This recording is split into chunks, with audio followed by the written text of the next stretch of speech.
یہود و نصارہ پیغمبر کو کس طرح پہچانتے ہیں، اور ان کی کتابوں میں یعنی توریت میں اور انجیل میں پیغمبر کا کیا کوئی اشارہ ملتا ہے؟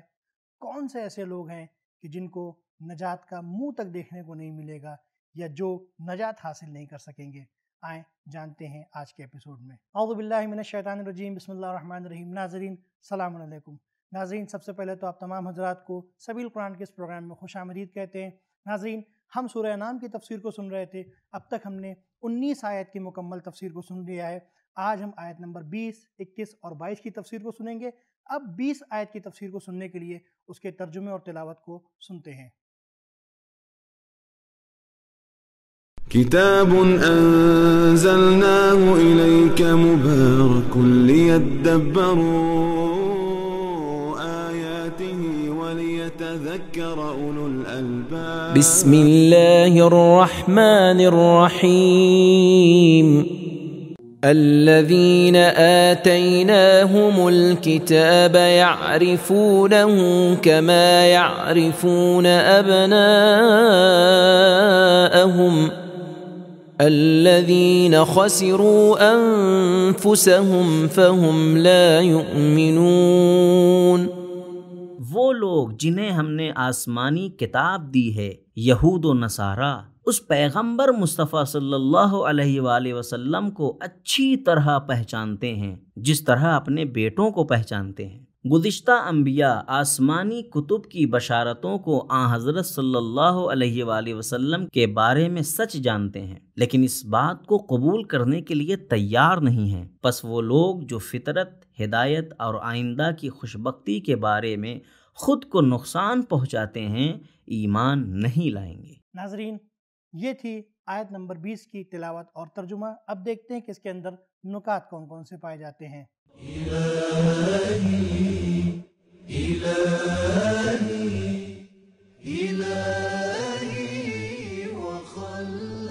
یہ آیت سورہ بقرہ کی آیت 146 سے شباہت رکھتی ہے۔ توریت اور انجیل میں پیغمبر اسلام کا نام اور علامتیں ذکر تھیں۔ اہل کتاب علماء انہیں پیغمبر موعود کے عنوان سے لوگوں کے سامنے بیان کیا کرتے تھے، خوشخبری دیا کرتے تھے۔ ان کی کتابوں میں آن حضرت اور ان کے صحابہ کے اخلاقیات کا ذکر بھی ملتا ہے۔ بچوں کی پہچان اصلی اور قدیمی پہچان ہے، اس لیے کہ بچے کو پیدائش کے وقت سے ہی پہچانتے ہیں، لیکن بھائی ماں باپ کی پہچان پیدائش سے کئی مہینوں کے بعد شروع ہوتی ہے۔ جیسا کہ بیوی کی پہچان شادی کے بعد ہوتی ہے، اسی طرح آیت میں آیا ہے کہ وہ لوگ پیغمبر کو اپنے بیٹے کی طرح پہچانتے تھے۔ ناظرین، جیسا کہ آپ نے دیکھا کہ پروردگار عالم نے کچھ نکات اس آیت میں رکھے ہیں، اسی طرح اس آیت نے کچھ پیغام بھی رکھے ہیں۔ دیکھتے ہیں وہ پیغامات کون کون سے ہیں۔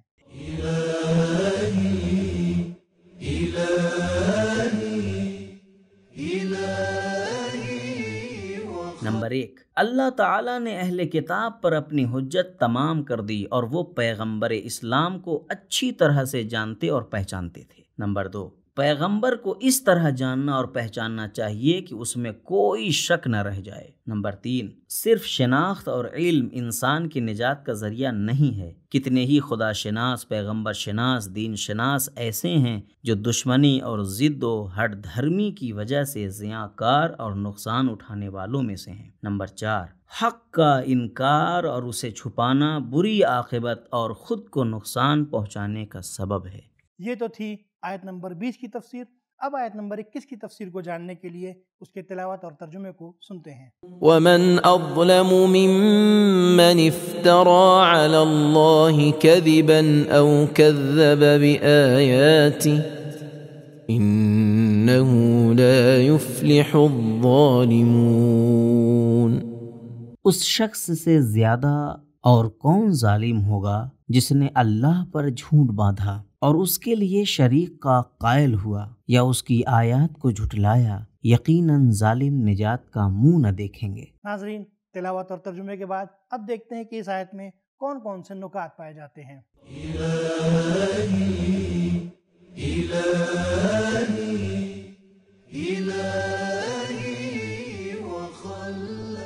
من ازلموں کی تعبیر قرآن مجید میں 15 مرتبہ آئی ہے، جو کہ اللہ تعالیٰ پر جھوٹ باندھنے، لوگوں کو مسجد سے روکنے، گواہی اور حق کو چھپانے سے متعلق ہے۔ اس سے یہ بات سمجھ میں آتی ہے کہ لوگوں کو ہدایت سے روکنا، سمجھ بوجھ میں رکاوٹ کھڑی کرنا ایک تہذیب پر اور ایک معاشرے پر بدترین ظلم ہے۔ ناظرین، آیت نمبر 21 میں موجود نقطے کے بعد دیکھتے ہیں کہ اس کے اندر پیغامات کون کون سے پائے جاتے ہیں۔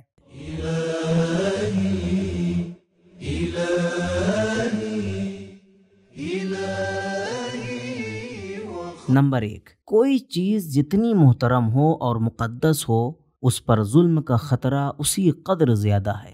اسی بنا پر اللہ تعالیٰ پر ظلم اور اس مقدس ذات الہی پر جھوٹ باندھنا بدترین ظلم ہے۔ نمبر 2، فکروں پہ ظلم اور انسانوں کی تہذیب و ثقافت کے ساتھ ظلم بدترین مظالم میں سے ہے۔ شرک، اللہ تعالیٰ پر جھوٹ باندھنا، جھوٹی نبوت کا دعویٰ کرنا، بدعت ایجاد کرنا، تفسیر بے رائے، یہ سب اسی قسم کے مظالم کے نمونے ہیں۔ ناظرین، یہ تو تھی آیت نمبر 21 کی تفسیر۔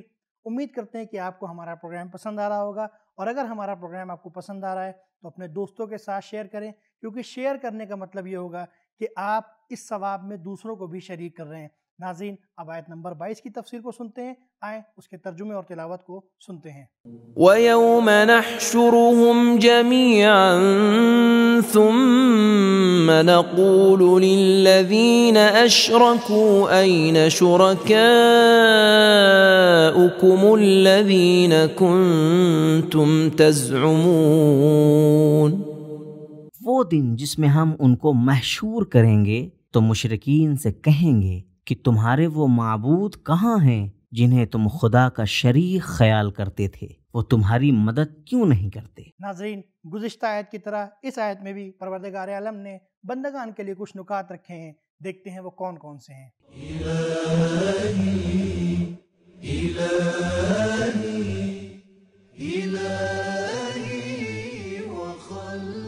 قیامت کے دن مشرکین سے سخت اور ذلت آمیز پوچھ گچھ اس بات کی علامت ہے کہ وہ کامیابی سے محروم ہیں، اور یہ وہی محرومیت ہے جس کا ذکر گزشتہ آیت میں کیا گیا ہے۔ اگرچہ آیت شرک کے بارے میں بیان کر رہی ہے، لیکن وہ لوگ جو اولیاء خدا کے علاوہ کسی اور کو راہبر بنا لیں اور اللہ تعالیٰ کے معصوم اولیاء کی مخالفت کریں اور ان کے خلاف جنگ برپا کریں، ان کا یہ عمل ایک طرح سے شرک کے زمرے میں آتا ہے۔ زیارت جامع کبیر میں ہم پڑھتے ہیں کہ وَمَنْ حَارَبَكُمْ مُشْرِكٌ، جو کوئی تم سے جنگ کرے وہ مشرک ہے۔ مفاتح الجنان حدیث میں وارد ہے، الراد علینا کرراد علی اللہ وہو علی حد الشرک باللہ، جو کوئی ہمارے کلام اور ہماری راہ کا انکار کرے وہ اسی شخص جیسا ہے جس نے خدا کے کلام کو قبول نہ کیا ہو، اور ایسا شخص مشرک کے زمرے میں آتا ہے۔ کافی جلد نمبر 1 صفحہ نمبر 68۔ ناظرین، پروردگار عالم نے اپنے بندگان خاص کے لیے کچھ پیغامات بھی رکھے ہیں، اس آیت میں دیکھتے ہیں وہ کون کون سے ہیں۔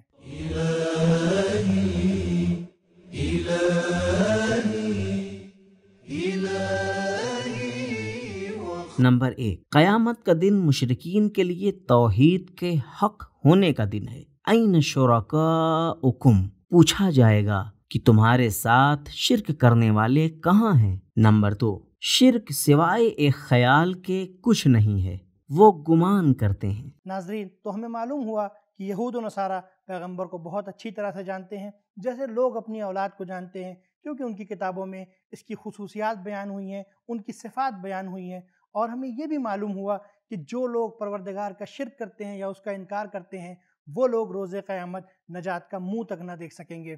ناظرین، اسی کے ساتھ ہمیں دیں اجازت، انشاءاللہ پھر ملیں گے، تب تک کے لیے شکریہ، خدا حافظ۔ سبیل قرآن، قرآنی سماج کی پہچان۔